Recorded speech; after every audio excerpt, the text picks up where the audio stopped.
Ассалому алайкум тамошобинони азиз, хуш омадед ба канали мо. Умедворам ки ҳаматон сеҳату саломат ҳастед. хоҳарону модарони азиз, влоги имрӯзаи мо аз пухту паз сар мешавад. Имрӯз мо барои обед лӯла кабоб мепазем.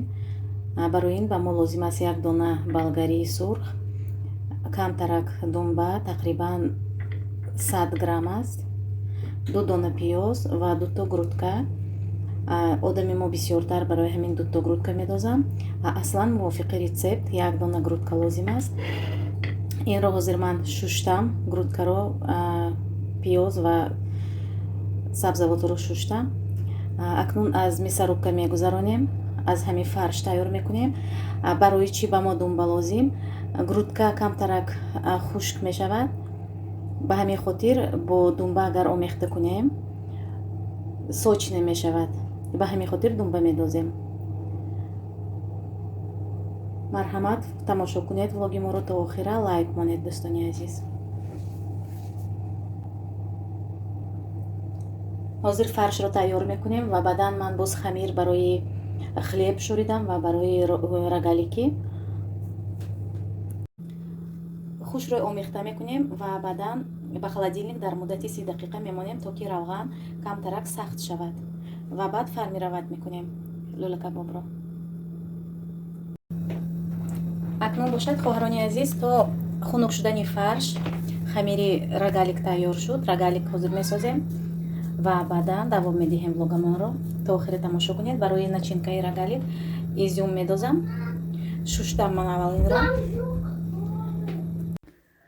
ва дар ҳамин ҷо мехостам барои модароне ки дар ғарибӣ ҳастанд, дар мусофирӣ ҳастанд, як маслиҳат диҳам. ва ин гапҳои ман, маслиҳати ман танҳо ба он модароне тааллуқ дорад ки масалан ба Россия нав омадан, қонунро намедонанд, ҳуқуқи кӯдакашонро намедонанд, ҳимоя кардан наметавонанд. бисёр ҳолатҳо мешавад, бисёр аз ман мепурсанд ки масалан фарзанди ман бо муаллимаш, бо педагог забон ёфтан наметавонад ва муаллимаш намехоҳад ки бачаи ман дар ҳамин синф хонад, ё ки мегӯянд ки забони русиро намедонад. дар ин ҳолат мо бояд чӣ кор кунем? ё ки фарзандатон ба мактаб рафтан намехоҳад, аз муаллимаш метарсад, муаллимаш тарафи фарзандатон дод мезанад. дар ин ҳолат шумо бояд чӣ кор кунед? вақте ки фарзандатон ба шумо шикоят кард, шумо ҳақ доред ба мактаб рафта дар синфашон, дар ана ҳамон дарсҳое ки фарзандатон шикоят кард, дар ҳамон дарсҳо иштирок кунед ва худатон ба гӯшатон шунавед, ба чашматон бинед ки муаллимашон нисбати фарзанди шумо чӣ хел муомила мекунад. дар боғча бошад, дар детсад, дар як моҳ як маротиба день открытых дверей мегӯянд, рӯзи дарҳои кушода, дословно перевод кунем агар. ва дар ҳамин рӯз шумо метавонед биёед, бинед кӯдакатон бо чӣ кор машғул, чӣ хел шароитҳо дорад. ана ҳамин хел модарони азиз, ва ин қонун дар ҳамаи шаҳри Россия ҳаст ва метавонед пурсед аз заведующи детсад, аз директори мактаб метавонед пурсед. ин ягон ҷои шарм нест, ягон ҷои айб нест. ана ҳамин хел хоҳарони азиз, каме бошад ҳам дар ин бора маълумот додам. агар боз савол дошта бошед, метавонед дар комментария нависед, ҳатман ба шумо посух мегӯям. акнун биёед ба рогаликҳо баргардем. ҳоло бошад ба духовка мемонем, дар муддати 30-35 дақиқа мепазад, сурх мешавад ва баъдан хлеб мепазем. ана дӯстони азиз, дар ин ҷо рогаликҳои мо ҳам пухт.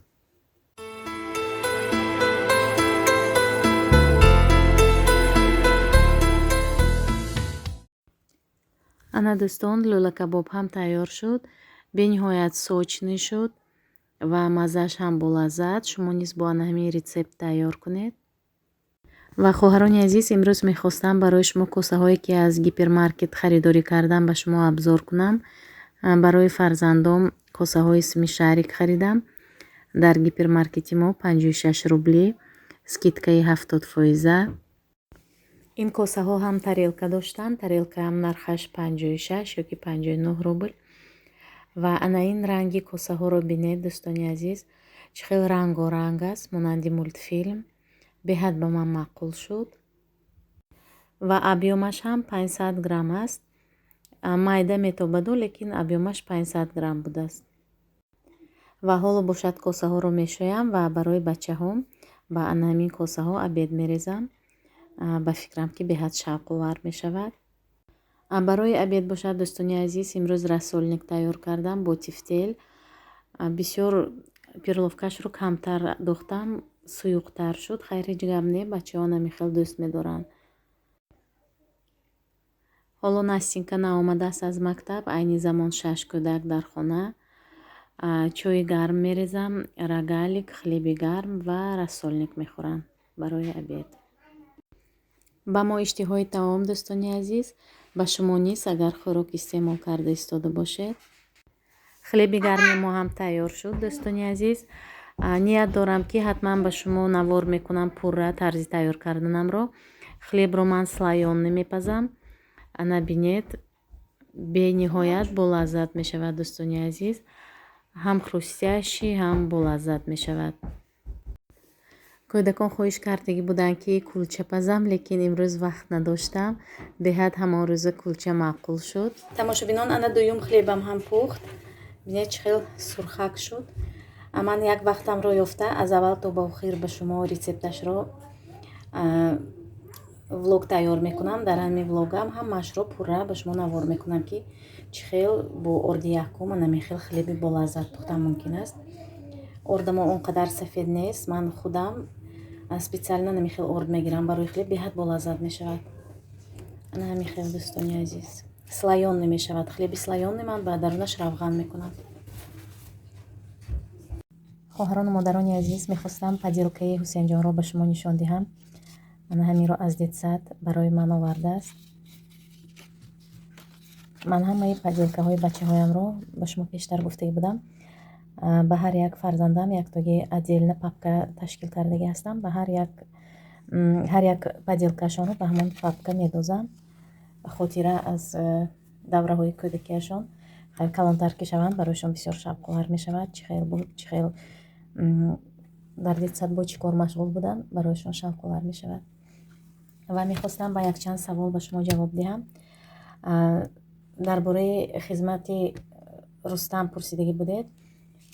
дар ин расм бошад, Рустами ман дар синну соли кӯдакиаш дар инҷо 5 сола буд. ва мехостам ба шумо камтар маълумот диҳам дар бораи хизмат. Фарзанди ман, фарзанди калонии ман Рустам ҳоло 21 сола аст. хизмати ҳарбиро дар Дальний Восток, шаҳри Уссурийск хизмат карда истодааст. ва бисёр модарон савол доданд ки дар бораи хизмати анами Россия чӣ хел мегузарад, бароишон маълумот диҳам, барои он ки якчандташон гуфтанд ки фарзанди ман 2 сол пас ба хизмат меравад, яктаи дигарашон гуфтанд ки 1 сол пас. албатта мефаҳмам модаронро, дили онҳоро ки чӣ хел ҳозир барои бачаашон дилашон сӯхта истодааст, намедонанд чӣ хел ки мегӯянд неизвестность, кӯдак ба неизвест, фарзанд ба неизвестность меравад. ба ҳамин хотир мехостам маълумот диҳам. бачаи ман ба шаҳри Уссурийск моҳи июнь соли гузашта рафтааст. бо хоҳиши худаш ба хизмат рафт бачам. дар войскаи артиллерия хизмат мекунад. ва ман чун ҳар як модар аз бачаам албатта мепурсам ки муомилаашон чӣ хел аст. ба фикрам ки ин ҳар як модар анҳаминро якумин чизи мепурсидагиашон анҳамин аст ки муомилаи онҳо чӣ хел аст нисбати фарзанди ман, нисбати анҳамин аскарон.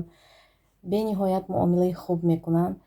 ва аз ҷиҳати хӯрок, аз ҷиҳати ҳамин масалан обед, ужин, завтракашон чӣ хел истеъмол мекунад, дар кадом вақту соат, ҳамааш бо вақту соаташ беҳад хӯрокҳои болаззат медиҳанд.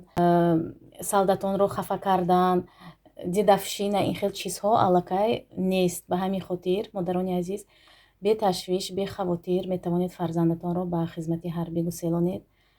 ва албатта ман ҳозир ҳамин хел мегӯям, лекин пештар худам вақте ки бачаамро гуселонидагӣ будам, беҳад барои ман анами 3 моҳи аввал беҳад вазнин гузаштагӣ буд. ва ба